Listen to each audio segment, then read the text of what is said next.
আসসালামু আলাইকুম। কেমন আছেন সবাই? আশা করি সবাই ভালো আছেন। তো আজকে আমি বানিয়েছিলাম আলু পরাঠা, তো সেটাই আপনাদের সঙ্গে শেয়ার করব। তো এখানে আমি 2 বাটির মতো ময়দা নিয়েছি। এবার এতে দিচ্ছি 1 চা চামচের মতো আজওয়াইন। অবশ্যই হাত দিয়ে ঘষে দেবেন, তাহলে কিন্তু এর ফ্লেভারটা খুব সুন্দর আসে।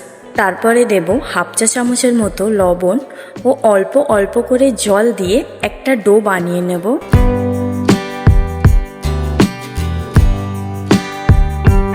সিদ্ধ করে রাখা আলুটা আমি ম্যাশ করে নিয়েছি। এবার আমি এতে 1 চামচের মতো আদা রসুন ও কাঁচা লঙ্কা বাটা দেব, 2 চা চামচের মতো পেঁয়াজ কুচি দেব, পরিমাণ মতো লবণ, 1 চামচের মতো জিরে গুঁড়ো, 1 চামচের মতো ধনে গুঁড়ো, 1 চামচের মতো কাশ্মীরি লঙ্কার গুঁড়ো, 1 চামচের মতো গরম মশলা, 1/2 চামচের মতো আজওয়াইন, 1 চামচের মতো আমচুর পাউডার ভালো করে মেখে নেব। আমচুর পাউডার না থাকলে চাট মশলাও ব্যবহার করতে পারেন।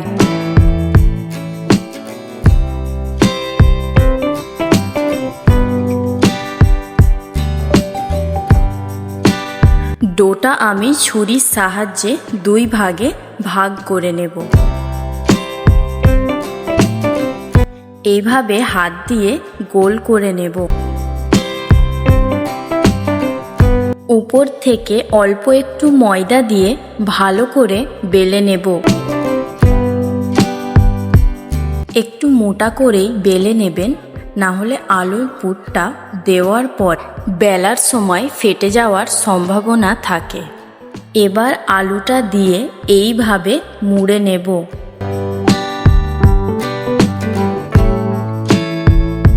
হাত দিয়ে এইভাবে গোল করে নেব। অল্প একটু উপর থেকে ময়দা ছড়িয়ে ভালো করে বেলে নেব। বেশি পাতলা করে বেলবেন না, নয়তো আলুর পুরটা বেরিয়ে আসতে পারে। হালকা হাতে বেলে নেবেন। ঠিক এরকম সাইজেরই বেলবেন, বেশি পাতলা করার দরকার নেই।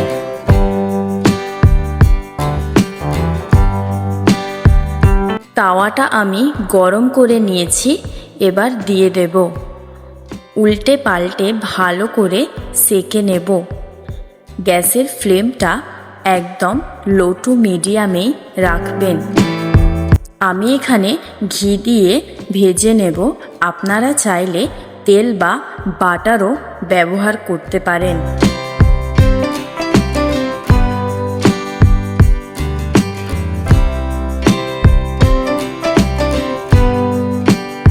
এটা খুব ভালোভাবে ভাজা হয়ে গেছে। এবার আমি তুলে নেব। পরেরটাও ঠিক একই পদ্ধতিতে ভেজে নেব। দেখতেই পাচ্ছেন পরোটাগুলো ঠিক কতটা সুন্দর হয়েছে।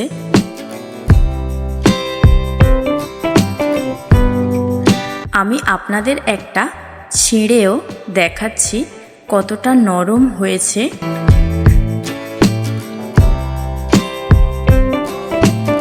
ভিডিওটি ভালো লাগলে লাইক করবেন ও চ্যানেলে নতুন থাকলে চ্যানেলটিকে সাবস্ক্রাইব করবেন। তো ভিডিওটি এখানেই শেষ করছি। ভালো থাকবেন সবাই।